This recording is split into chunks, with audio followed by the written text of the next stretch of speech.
Não sei bem onde começar, sabem? A vida era tão arrumada antes, previsível. Tipo, um livro que já leste 1000 vezes e sabes todas as vírgulas de cor. E de repente, puf, vira um enredo completamente novo, desses que te deixam sem fôlego e a questionar tudo. Ainda sinto o frio no estômago, o gosto de cinza na boca daquela noite em que ele estava ali, parado à minha porta, um livro de sonetos nas mãos e os olhos. Os olhos dele, que eu tinha aprendido a amar, tinham uma expressão que eu nunca tinha visto, como se o mundo estivesse a ruir à volta dele. Mas o meu já tinha ruído. Um desmoronamento lento que começou com as palavras firmes da dona Sofia, a minha vizinha, ali no meu pequeno apartamento, no bairro da Graça. Ana, minha querida, a voz dela era suave, mas pesava toneladas. Precisamos de conversar sobre o João. O cheiro a lavanda e a pão acabado de fazer do apartamento dela, que sempre me confortou, naquele dia só me fez sentir náuseas. Eu nem estava a ouvir de verdade. A minha mente estava a rebobinar, a tentar perceber como raio eu tinha chegado ali, a um precipício. Tudo começou com a chuva, lembro-me tão bem. Não era aquela chuvinha mansa, sabe? Era um tambor incessante nas janelas da biblioteca de Santa Clara, em Coimbra, onde eu trabalhava. Uma cortina cinzenta que transformava as luzes lá fora em borrões dourados e brancos. Lá dentro, tudo era silêncio. O cheiro a papel antigo, a cera de móveis. Para mim, aquele era o meu reino. E eu, Ana, a bibliotecária mais nova, era uma das suas súditas mais silenciosas. Movia-me entre as estantes imponentes como uma sombra. Os meus sapatos macios a sussurrar no chão. As pessoas do bairro, essas senhoras mais velhas, coitadas, que nunca tiveram intenção de mal, chamavam-me a Senhora Virgem nas minhas costas, porque eu tinha uma aura de pureza, como se estivesse à espera da minha própria história de livro de contos. A minha vida era um mapa de rotas previsíveis. De casa para a biblioteca, da biblioteca para o supermercado e de volta para o meu pequeno apartamento. O amor era algo sobre o qual eu lia, um país lindo e distante que nunca tinha visitado. Mas nessa noite, o meu mapa ganhou uma coordenada nova, estranha. Um cliente especial, o chefe da direção da biblioteca, insistiu. Queria um volume raro de poemas de amor do século XIX, da coleção particular. É importante, Ana, muito importante, dissera o chefe. Precisa de ser entregue hoje, na residência dele, na Torre do Tejo. Eu, conhecida por ser de confiança e meticulosa, tive a tarefa. Agarrei o livro embrulhado ao peito, tipo um escudo, quando saí para a noite úmida. A Torre do Tejo, no Parque das Nações, erguia-se como uma agulha preta e elegante contra o céu tempestuoso. O lobby era uma caverna de mármore e silêncio. O segurança acenou-me depois de eu dizer, Sr. João Silva. O elevador sussurrou até a penthouse. O corredor tinha a alcatifa grossa, absorvendo todo o som. Encontrei as portas duplas da residência. Respirei fundo para acalmar os nervos e estiquei a mão para tocar a campainha. Mas o meu dedo ficou ali, a pairar.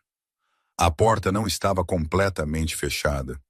Estava aberta uma frincha, uma linha fina de luz quente e tênue escapava para o corredor. Talvez a campainha esteja avariada, pensei. Talvez ele esteja à minha espera. Acreditei nos bons modos e segui as instruções, empurrando a porta com gentileza. Abriu sem um som. Entrei numa espécie de hall que era maior do que todo o meu apartamento. O ar era fresco, cheirava a couro e a algo limpo, tipo sândalo. O lugar era deslumbrante, mas estranhamente parado. Depois, ouvi uma voz.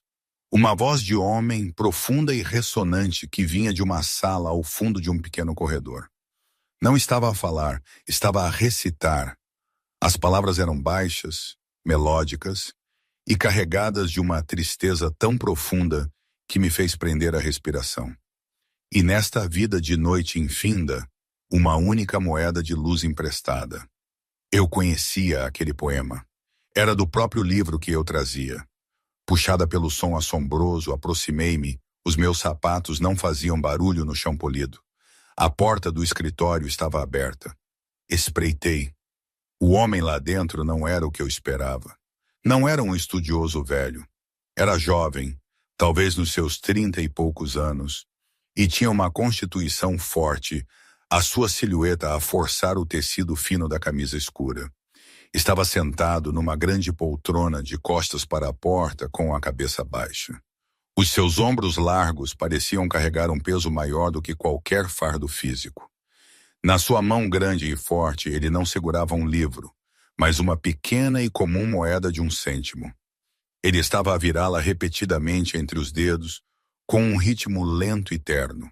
Depois, levantou-a.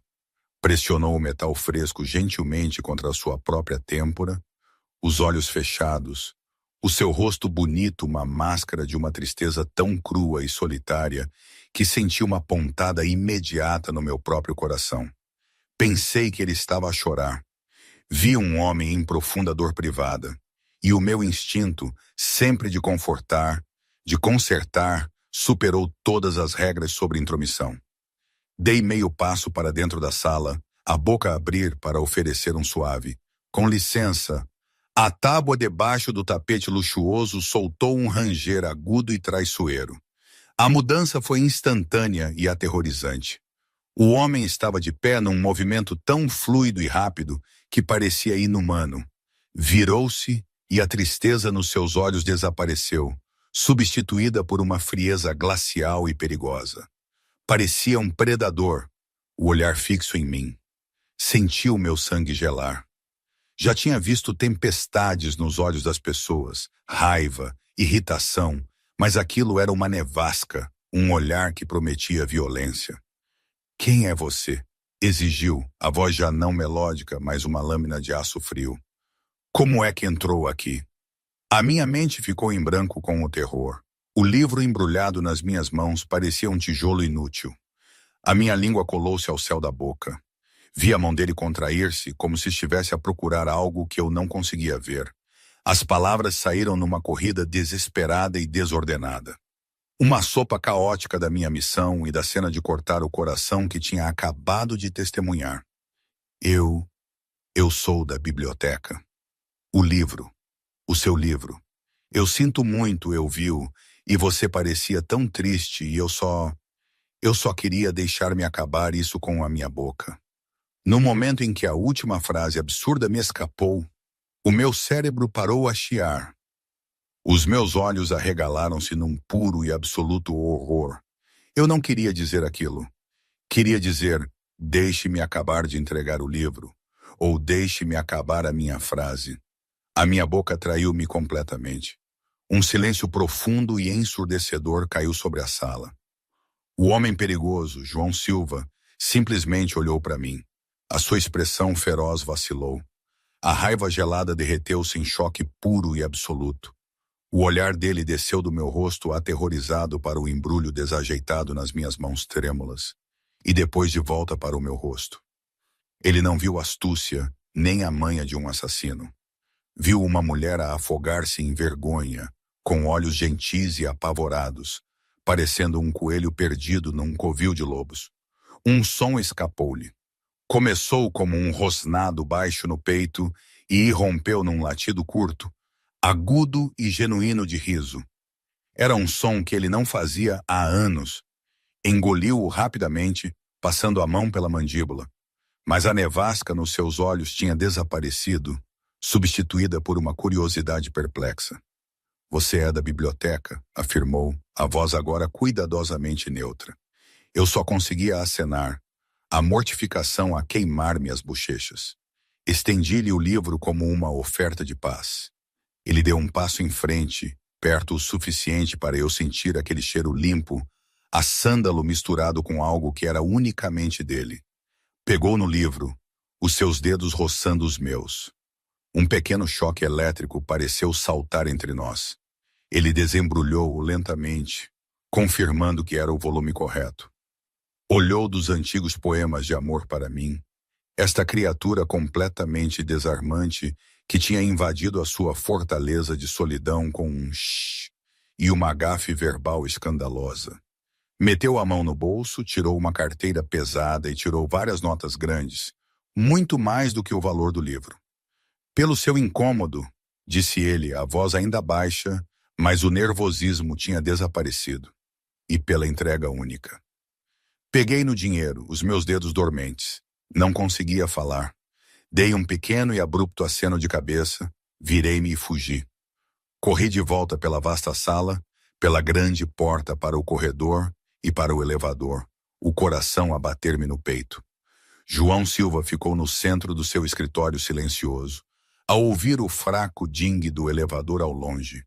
Olhou para o livro de poemas e depois para a moeda de 1 cêntimo que ainda estava na outra mão. Pela primeira vez em 10 anos, a solidão esmagadora da sua penthouse parecia diferente. Não parecia vazia. Parecia que estava à espera. Um pequeno sorriso confuso tocou os seus lábios enquanto ele revivia o encontro inacreditável. A senhora virgem, de facto, aproximou-se da janela, observando a chuva, a pensar na mulher de olhos gentis e boca desastrosamente encantadora. Os dias que se seguiram, já nem me lembro se foi na terça ou na quinta, ou se a chuva deu lugar ao sol. Mas a verdade é que o meu mundo virou. Tentava reerguer as paredes da minha vida normal, da minha rotina. Na biblioteca, enterrava-me no trabalho, arrumando livros de história com uma concentração feroz, alfabetizando romances novos com precisão meticulosa, a tentar lavar a memória daquela noite da minha mente. Repeti a cena 1000 vezes, cada vez a fazer-me encolher mais. O Sr. Silva devia pensar que eu era uma tola, ou pior, uma oportunista bizarra. Mas um dia o sino da porta pesada de carvalho da biblioteca tilintou suavemente. Levantei a cabeça do carrinho de livros que empurrava e o meu fôlego desapareceu. Lá estava ele. Preencheu a moldura da porta por um momento, a sua figura grande delineada pela luz do sol antes de entrar. Estava diferente, mais suave. As arestas perigosas pareciam limadas. Examinou a sala e o seu olhar encontrou-me instantaneamente, como uma agulha de bússola a apontar para norte. Senti um rubor a subir pelo meu pescoço. Baixei a cabeça, fingindo estar completamente absorta no número de classificação de um livro sobre arquitetura europeia. Ouvi os passos dele, lentos e deliberados, a aproximar-se da minha secção. O meu coração começou um solo de bateria frenético contra as minhas costelas. Senhorita bibliotecária. A voz dele era suave, um murmúrio baixo que parecia vibrar no espaço silencioso entre as estantes. Não tive outra escolha senão levantar a cabeça. Ele estava mais perto do que eu esperava, e na luz suave da biblioteca, pude ver que os seus olhos não eram apenas escuros, mas de um castanho profundo e rico, como a terra depois da chuva. A fúria fria da noite anterior tinha desaparecido, substituída por um olhar cauteloso e perscrutador.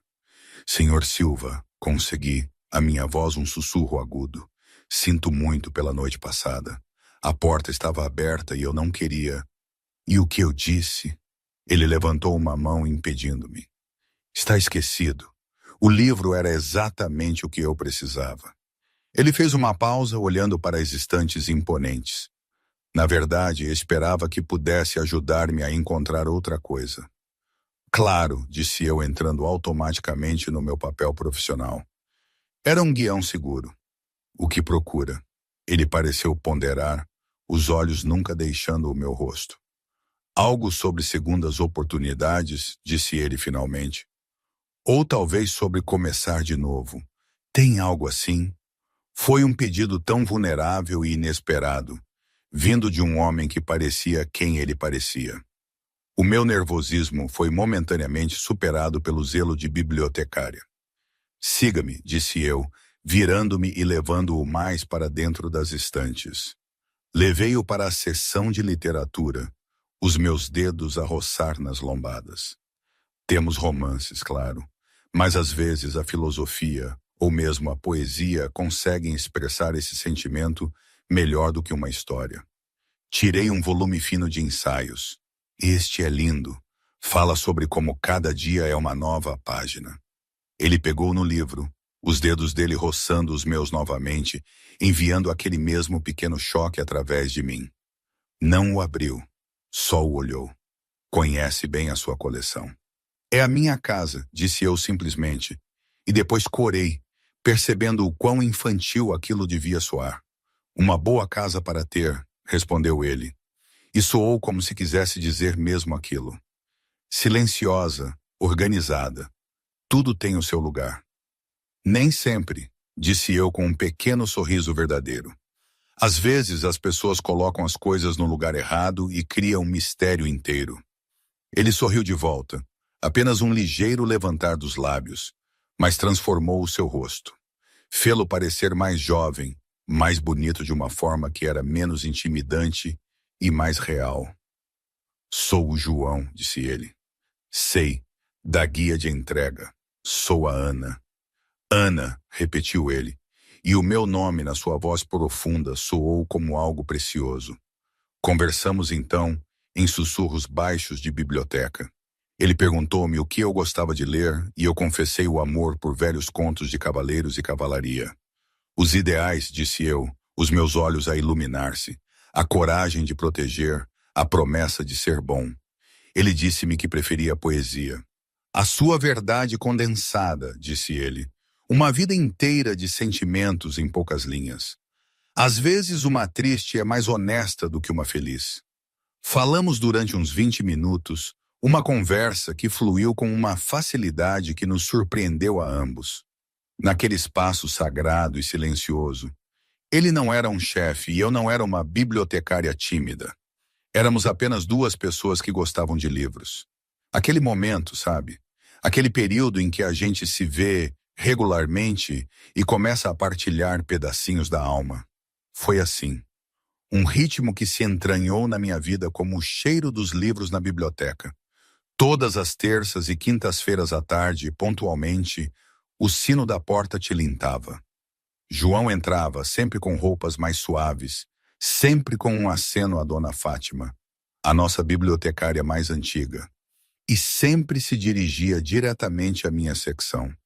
Ele não vinha pelos livros, embora saísse sempre com um, mas pelo espaço de silêncio que existia entre nós. Um espaço que parecia cada vez mais o único lugar real na cidade. As nossas conversas, que antes eram sussurros tímidos de biblioteca, tornaram-se mais longas e profundas. Sentávamos-nos nas poltronas de couro gastas da seção de biografias, escondidos à vista. Ele perguntava sobre a minha vida e eu falava sobre crescer com a minha avó, sobre o conforto dos contos de fadas, sobre o meu sonho de um dia escrever os meus próprios. Perguntava-lhe sobre o trabalho dele e ele falava em rodeios cuidadosos, sobre negociações de negócios, sobre o peso da responsabilidade, sobre tentar construir algo duradouro que não fosse feito de medo. Ele nunca mentia, mas falava numa espécie de tradução, um código onde parceiros difíceis significavam líderes de gangues rivais, e fazer cumprir acordos carregava a sombra da violência que ele estava a tentar deixar para trás.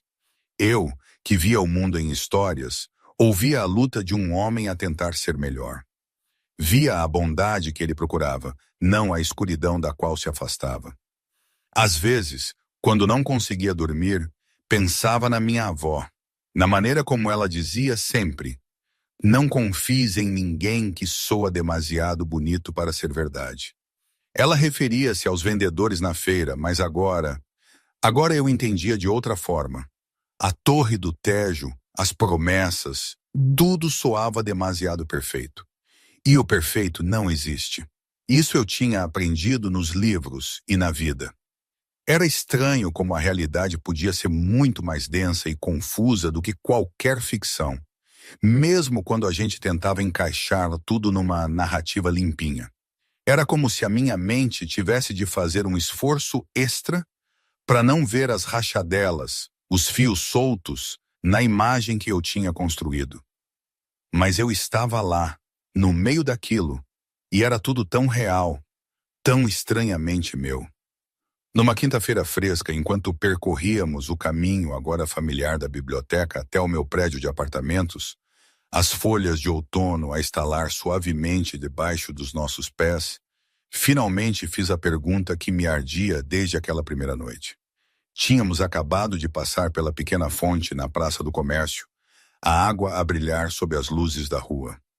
João, comecei, a minha voz hesitante. Naquela primeira noite, estavas a segurar uma moeda de 1 cêntimo. Olhaste para ela como se fosse a coisa mais importante do mundo. Ele ficou em silêncio por tanto tempo que pensei ter ido longe demais, quebrado o feitiço delicado. Depois, meteu a mão no bolso do casaco e tirou-a. A moeda comum de cobre parecia pequena e humilde na sua palma grande. Ele parou de andar, virando-a entre os dedos. Isto, disse ele a voz baixa, é a minha moeda da sorte, ou talvez do azar. Ainda estou a decidir. Ele respirou fundo, os sons da cidade a esvanecerem-se à nossa volta. Há 7 anos eu estava num lugar muito mau. O tipo de lugar onde deixas de ver as pessoas como pessoas. Estava zangado com o mundo e estava a fazer escolhas que magoavam pessoas. Uma noite depois de algo que aconteceu e que nunca poderei desfazer, eu estava a andar sozinho. Estava a chover muito mais do que na noite em que nos conhecemos. Senti-me no fundo do oceano. Olhei para baixo e ali estava ela, presa numa fenda no passeio, a brilhar debaixo de um candeeiro de rua. Ele levantou-a e ela a apanhou à luz dourada de uma padaria próxima. Peguei nela. Era apenas uma moeda de 1 cêntimo, sem valor, mas por alguma razão Guardei-a. Fiz uma promessa a mim mesmo ali naquele passeio molhado que tentaria mudar. Que tentaria construir algo bom, não apenas algo forte. Que esta moeda me lembraria do homem que eu era naquela noite para nunca mais voltar. Ele olhou para mim, os olhos cheios de uma honestidade vulnerável que me fez doer o coração. Lembra-me de ser um bom homem, Ana, ou de tentar todos os dias. Alguns dias são mais difíceis do que outros. Lágrimas, quentes e inesperadas, picaram os cantos dos meus olhos. Eu não vi a confissão de um criminoso. Vi uma vigília noturna, um homem a fazer penitência por pecados que eu não conseguia imaginar, guiado por uma humilde estrela de cobre. Sem uma palavra, meti a mão no meu próprio bolso e tirei uma pedra de rio lisa e cinzenta, gasta e macia pelo tempo e pela água. Esta é a minha, disse eu, colocando-a na palma da mão dele ao lado da moeda. Encontrei-a na praia quando era pequenina, no dia em que a minha avó me disse que eu ia viver com ela. Eu estava assustada. Ela disse para eu agarrar algo sólido, algo que o mundo tinha tornado suave, não afiado. Desde então que a levo comigo todos os dias, para a sorte, para a coragem. João olhou para os 2 símbolos na sua mão, a moeda fabricada do seu remorso e a pedra natural da minha esperança duradoura. Encaixavam-se perfeitamente. Ele curvou os dedos à volta delas, uma profunda sensação de conexão a assentar no seu peito. Aquilo foi mais íntimo do que qualquer beijo poderia ter sido naquele momento. Eu tinha lhe dado um pedaço da história do meu coração. A nossa amizade, construída em palavras sussurradas e silêncios partilhados, começou a inclinar-se no seu eixo. O ar entre nós ficou carregado de uma nova consciência. Um roçar de mãos ao tentar pegar no mesmo livro enviava um choque através de nós os dois, deixando um calor persistente. Quando ele me ajudava a vestir o casaco, as suas mãos ficavam nos meus ombros por um batimento cardíaco demasiado longo. As nossas despedidas à porta do meu prédio de apartamentos esticavam-se de minutos para pequenas eternidades de olhares demorados e frases inacabadas. A mudança aconteceu numa noite perfeitamente comum. Ele tinha me levado à casa e, como era o nosso novo costume, eu tinha o convidado para um chá, uma pequena rebelião contra as regras não ditas do nosso estranho cortejo. O meu apartamento era pequeno e acolhedor, cheio de plantas e livros. Eu estava na minha minúscula cozinha, à espera que a chaleira fervesse. Ele estava junto à minha estante a estudar os títulos, a sentir-se mais em paz do que alguma vez se sentira em qualquer das suas luxuosas propriedades. Virei-me para lhe perguntar se preferia camomila ou hortelã-pimenta, e encontrei-o já a olhar para mim com uma expressão tão terna e tão cheia de desejo não disfarçado que a pergunta morreu nos meus lábios. O único som era o suave borbulhar da chaleira a começar a aquecer. Ele atravessou o pequeno espaço em 2 passadas, parando mesmo à minha frente. Não me tocou. Simplesmente olhou para o meu rosto, os seus olhos a fazer uma pergunta silenciosa e urgente. Eu, o coração uma ave selvagem no meu peito, respondia. Dei o mais pequeno e quase imperceptível aceno de cabeça, lentamente, como se fosse feita do mais delicado vidro. Ele levantou uma mão e acariciou a minha bochecha. O seu polegar acariciou a maçã da minha bochecha. Um toque tão reverente que me fez prender a respiração. Ele inclinou a cabeça, os olhos nunca deixando os meus, e fechou a última e ofegante distância entre nós. O nosso primeiro beijo não foi uma colisão, mas um encontro. Foi suave, dolorosamente gentil, uma exploração lenta de uma verdade que ambos tínhamos andado a contornar durante semanas. Sabia achar e esperança e a doce e aterrorizante emoção de um novo começo. Foi uma promessa sussurrada dos seus lábios para os meus, um selo no mundo secreto que estávamos a construir juntos. Quando finalmente nos separamos, as testas encostadas, a chaleira tinha começado a cantar uma canção frenética no fogão. Ambos rimos, um som suave e partilhado de alegria e descoberta. Ele saiu tarde naquela noite, a memória dos meus lábios impressa nos seus. A pedra lisa do rio, um peso pesado e precioso no seu bolso. Eu encostei-me à porta fechada, os dedos premidos na boca, um sorriso a desabrochar na escuridão. Eu estava apaixonada. Estava apaixonada pelo João, o homem dos olhos tristes e da moeda da sorte, o homem que amava a poesia e me levava a casa. A figura perigosa da penthouse era um fantasma de uma história esquecida. O homem na minha cozinha, aquele que me beijava como se eu fosse um milagre, era a única realidade que importava. Flutuava pelo meu pequeno apartamento, o futuro a brilhar diante de mim, claro e dourado, e maravilhosamente inconsciente do outro nome que o meu amado carregava pelas ruas sombrias da cidade. A felicidade que me envolveu nas semanas seguintes era uma coisa física, uma luz dourada e quente que carregava no peito. Brilhava no meu sorriso enquanto eu arrumava livros. Zumbia na minha voz quando eu ajudava os leitores. Coloria os meus sonhos em tons suaves e esperançosos. O João era o meu segredo, a minha alegria. Era o homem silencioso e amante de livros que me trazia girassóis únicos, que segurava a minha mão por debaixo das mesas dos cafés, que me ouvia falar sobre os meus sonhos com uma atenção que me fazia sentir a pessoa mais importante do mundo. A memória do homem perigoso que me confrontara na penthouse estava tão completamente apagada que poderia ter sido uma personagem de um romance mau que eu lera uma vez. A minha vizinha, Dona Sofia, observava essa transformação com a testa cada vez mais franzida. Era uma mulher que tinha vivido muito e visto muito. O rosto dela um mapa de bondade gravado com as linhas da sabedoria duramente conquistada. Adorava-me como a neta que nunca teve. E os seus instintos protetores estavam tão aguçados como sempre. Via as mudanças, via o carro desconhecido que às vezes ficava parado no passeio, via a nova forma cautelosa como o meu namorado se movia, escrutinando a rua não com medo, mas com uma consciência predadora praticada. Ouviu o nome João e um nó frio de pavor apertou-lhe o estômago. Foi por volta daquela altura que ela agiu. Uma tarde, enquanto eu estava no trabalho, a Dona Sofia meteu as mãos na massa. Fez algumas chamadas discretas a amigos que ainda tinham ligações em partes da cidade que eu nunca tinha visto. A confirmação veio rapidamente, e foi pior do que ela temia. Nessa noite, quando eu voltava para casa, os meus passos leves, a Dona Sofia interceptou-me no corredor do nosso prédio. O rosto da velha estava grave, o seu brilho habitual tinha desaparecido.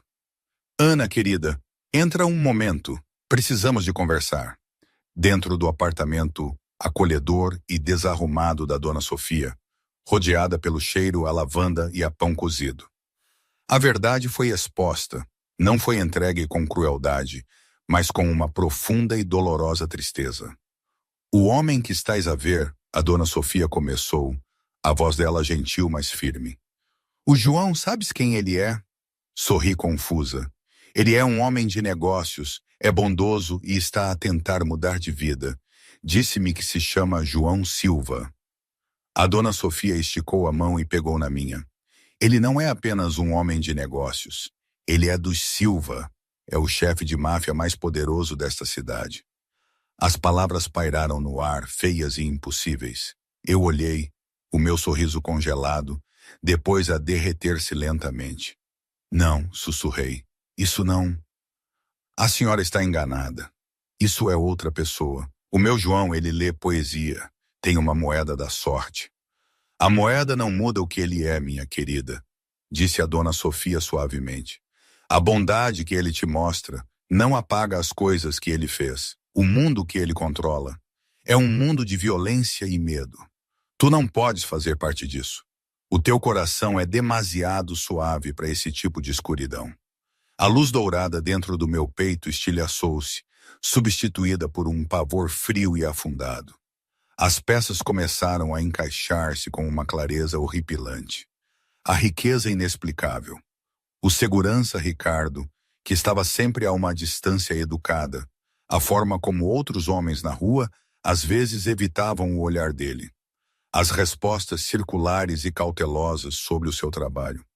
Pensei no homem na biblioteca, Pedro, e na súbita imobilidade de João.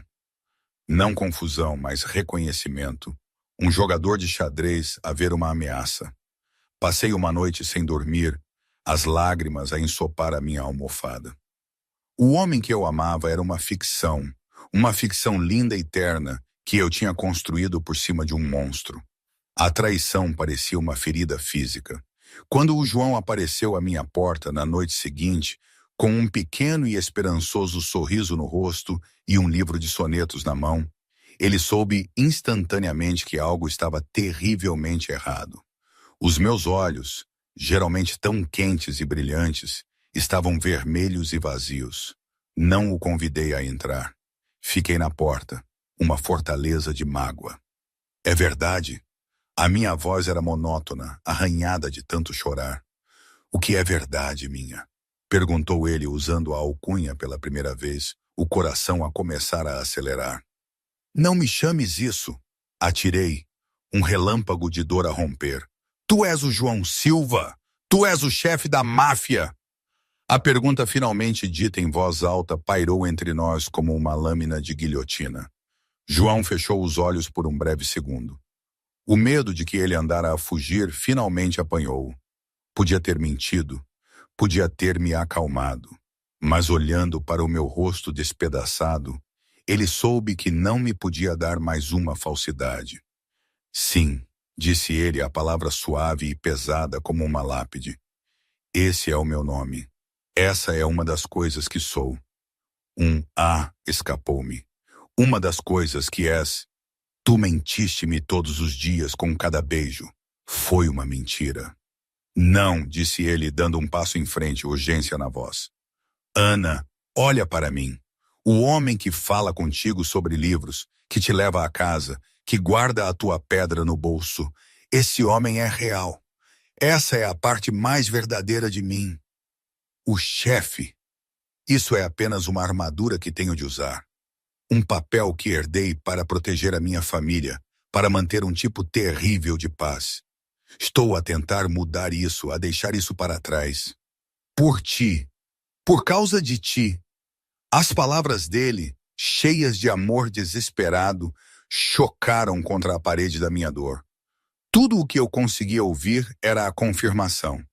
O monstro era real. À noite, ele era o monstro disfarçado. Tu vives num mundo de armas e medo, sussurrei, abanando a cabeça. Tu magoas pessoas. O meu mundo são livros e sossego. Como podem ser o mesmo? Como pode ser os dois? Abracei-me a mim mesma, parecendo terrivelmente pequena. Devias ter me contado. Eu tive medo, admitiu ele, o poderoso João Silva subjugado pelo medo. Tive medo que esta luz, esta bondade que encontrei em ti, se apagasse se soubesses as sombras de onde eu vim. Apagou-se, disse eu, e a finalidade na minha voz foi pior do que qualquer bala. Apagou-se. Por favor, vai-te embora, não voltes. Comecei a fechar a porta. Ele estendeu uma mão, impedindo-a, o rosto uma máscara de angústia. Ana, por favor. Eu disse, vai-te embora. Gritei, o som a rasgar-me a garganta. Ele viu a resolução absoluta nos meus olhos, a mágoa que ele tinha causado. A mão dele caiu. Deu um passo para trás, depois outro, o seu próprio mundo a desmoronar-se em cinzas à sua volta. A porta fechou com um clique suave e definitivo, o som de uma história a terminar. Lá dentro, eu deslizei para o chão, as costas encostadas à madeira, e chorei até não ter mais lágrimas. Lá fora, o João ficou no corredor escuro por muito tempo, o livro de sonetos pendurado inutilmente na sua mão. Finalmente virou-se e afastou-se o eco dos meus soluços a segui-lo pelas escadas. Um fantasma do qual ele sabia que nunca escaparia. O doce mundo secreto que tínhamos construído tinha acabado, destruído pela própria verdade da qual ele esperava fugir. Para mim, o mundo perdeu a cor. A biblioteca já não era um santuário, mas um museu de memórias dolorosas. Cada corredor ecoava com a sua voz baixa. Cada cadeira de couro guardava o fantasma da sua presença. Movia-me pelos dias como uma sonâmbula, cumprindo os meus deveres de forma mecânica, o meu sorriso uma coisa frágil e ensaiada que nunca chegava aos meus olhos. A dona Sofia observava-me com profundo pesar, mas eu não encontrava conforto nas palavras da mulher mais velha. A verdade tinha sido necessária, mas tinha arrancado o meu coração, deixando um espaço vazio e doloroso. Dava por mim a segurar a minha pedra de rio no bolso. A sua superfície lisa, agora uma lembrança de uma felicidade que parecia um sonho bonito e cruel. O João não estava melhor, embora a sua dor usasse um rosto mais perigoso. Retirou-se para a sua fortaleza na penthouse, um rei numa torre da sua própria criação. A bondade que eu lhe tinha extraído recuou, substituída por uma fúria fria e silenciosa dirigida inteiramente a si mesmo. Lançou-se ao trabalho, não com ambição, mas com uma determinação sombria para cumprir a única promessa que ele acreditava que ainda podia manter, a de mudar. Começou o processo perigoso e quase impossível de desvincular a família Silva das suas empresas ilegais. Reunia-se com contabilistas e advogados noite adentro, estruturando negócios legítimos. Cobrava favores e pagava dívidas, tentando cortar velhas alianças sem começar uma guerra. Era como tentar desmantelar uma bomba enquanto ela ainda estava a tic-taquear. As suas ações não passaram despercebidas.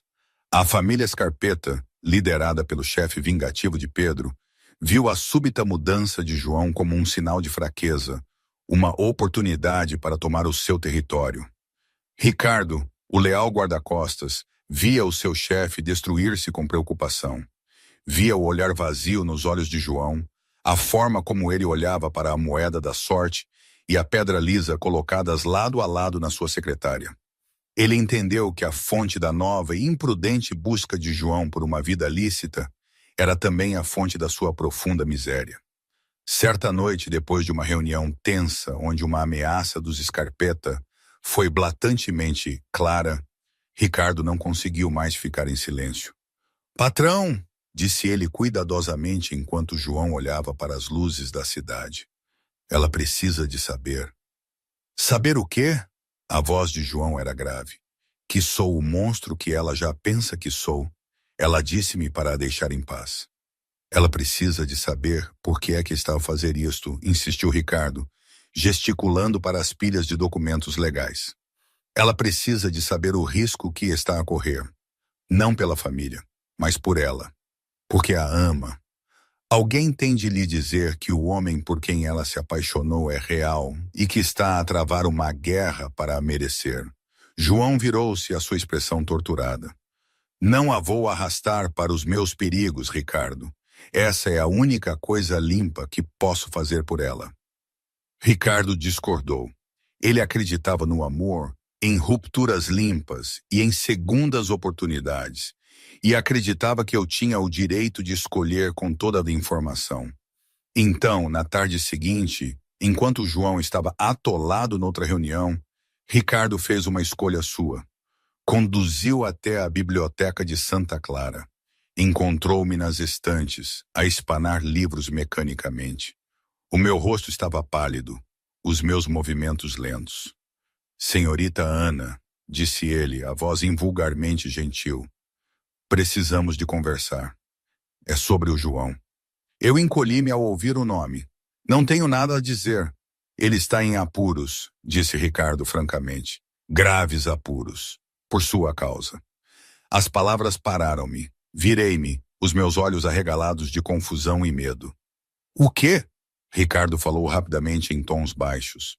Contou-me sobre a promessa de João de mudar, sobre os negócios legítimos, sobre os inimigos perigosos que viam a sua mudança de coração como uma vulnerabilidade. Os Scarpetta estão a agir esta noite, Ricardo terminou. Eles acham que ele está fraco. Ele não está fraco, senhorita Ana. Ele está apenas de coração partido. E está sozinho. Ele não vai lutar da forma que precisa, porque uma parte dele acha que já não merece ganhar. O meu mundo voltou a mudar. A imagem de João como um monstro foi substituída por algo mais complexo, mais terrivelmente humano. Um homem sozinho numa tempestade porque tinha despido a sua armadura por minha causa. As palavras da Dona Sofia sobre o amor, ser ver uma pessoa imperfeita de forma perfeita, ecoaram na minha mente. Eu tinha visto o bem nele, mas tinha visto a totalidade dele. Tinha visto a luta. Todo o meu medo, toda a minha mágoa foram subitamente afogados por um único pensamento claro e retumbante. Eu não podia deixá-lo enfrentar isto sozinho. Eu amava-o. Não o príncipe de contos de fadas, mas o homem imperfeito e empenhado, com a moeda da sorte. O meu cavaleiro não estava numa armadura brilhante. Estava numa armadura esfarrapada, a lutar para se libertar dela. Leva-me até ele, disse eu, a minha voz já não vazia, mas cheia de uma resolução feroz e clara. O que fariam vocês? Ficariam em casa ou iriam de encontro ao vosso medo por alguém que amam, mesmo que seja tudo tão confuso? A viagem até a penthouse foi um borrão. Ricardo explicou a segurança, a entrada de serviço. Quando chegamos, o edifício estava demasiado silencioso. Um porteiro com ar assustado deixou-nos passar com um aceno de cabeça. O elevador privado até a penthouse parecia estar a mover-se em câmara lenta. As portas abriram para uma cena de caos. A elegante sala de estar mostrava sinais de luta. Uma cadeira virada, um vaso partido. E lá, no centro da sala, estava o João. Estava a sangrar de um corte na testa, os nós dos dedos esfolados, de pé sobre dois homens gemendo que estavam amarrados no chão. Um terceiro homem, Pedro, da biblioteca, estava à frente dele. Uma arma tremia na sua mão, apontada ao coração de João. Acabou, Silva. Pedro cuspiu. Estás acabado. A tua pequena bibliotecária não está aqui para me mandar calar desta vez. Não digas o nome dela, João rosnou, a voz como a própria morte. Ele deu um passo em frente, ignorando a arma, os olhos a brilhar com uma fúria que nada tinha a ver com negócios e tudo a ver com proteger o que era sagrado. Parem! A voz era a minha. Não era um shh de bibliotecária. Era uma ordem, alta e clara, ecoando no espaço tenso. Ambos os homens congelaram, virando-se para me verem de pé junto ao elevador, Ricardo atrás de mim. O rosto de Pedro contorceu-se em surpresa feia. O rosto de João mostrava apenas puro terror. Ana, não, sai daqui. Mas eu avancei. Passei por Pedro como se a arma dele fosse um brinquedo e coloquei-me entre ele e o João. Fiquei de frente para Pedro, a minha pequena figura a proteger a maior de João. Tu pões isso no chão, disse eu, a minha voz a tremer não de medo, mas de raiva justa. Tu deixas-o em paz. Pedro riu, um som nervoso e rouco. Ou o quê? Vais me contar ao teu chefe? Não, disse eu, o meu olhar firme. Ou eu nunca vou deixar de acreditar que ele é um homem melhor do que tu. E ele nunca vai deixar de tentar ser esse homem. E essa é uma arma que tu nunca vais entender e nunca poderás derrotar. As minhas palavras, tão absolutamente bizarras naquele mundo de violência, criaram um silêncio profundo. João olhou para a minha nuca, para a mulher corajosa, tola, magnífica que o estava a defender com a única verdade que tinha. A mão de Pedro com a arma vacilou, a sua confiança a desmoronar-se sob o peso de algo que ele não conseguia computar. Naquele momento de distração, João moveu-se. Foi um movimento fluido e rápido. Empurrou-me gentil, mas firmemente para trás dele. E no segundo seguinte tinha desarmado Pedro, a arma a cair inofensivamente no chão. Ricardo estava ali então, a prender Pedro, com mãos eficientes. A luta tinha acabado. A sala ficou subitamente, esmagadoramente silenciosa. João virou-se para mim. O rosto dele era uma confusão de preocupação, alívio e cortes a sangrar. Ele acariciou o meu rosto, as mãos a tremerem. Não devias ter vindo. Podias ter te magoado. As lágrimas finalmente escorreram dos meus olhos, mas eram lágrimas de libertação. Estiquei a mão, tocando no corte na sua testa. Não me importo com o chefe, sussurrei, a minha voz a quebrar de emoção. Importo-me com o homem que guarda uma moeda da sorte para se lembrar de ser bom. Eu escolho-o a ele, todo ele, o que lê poemas e o que luta. Eu escolho-te a ti, João. Ele puxou-me para os seus braços, segurando-me como se eu fosse a única coisa sólida num mundo em ruínas. Enterrou o rosto no meu cabelo, inalando o meu cheiro, as suas próprias lágrimas a misturarem-se com o sangue na sua bochecha. E hoje, ninguém sabe, na verdade. Às vezes penso que foi a melhor coisa que me podia ter acontecido. Outras vezes, quando as sombras do mundo dele ainda teimam em espreitar, penso que fiz um erro. Provavelmente ambos, não é? A vida é assim. Nada é preto no branco, nada é perfeito, nada se resolve com um ponto final definitivo. Mas esta história é a minha, com todos os seus altos e baixos, com as suas verdades duras e as suas esperanças teimosas.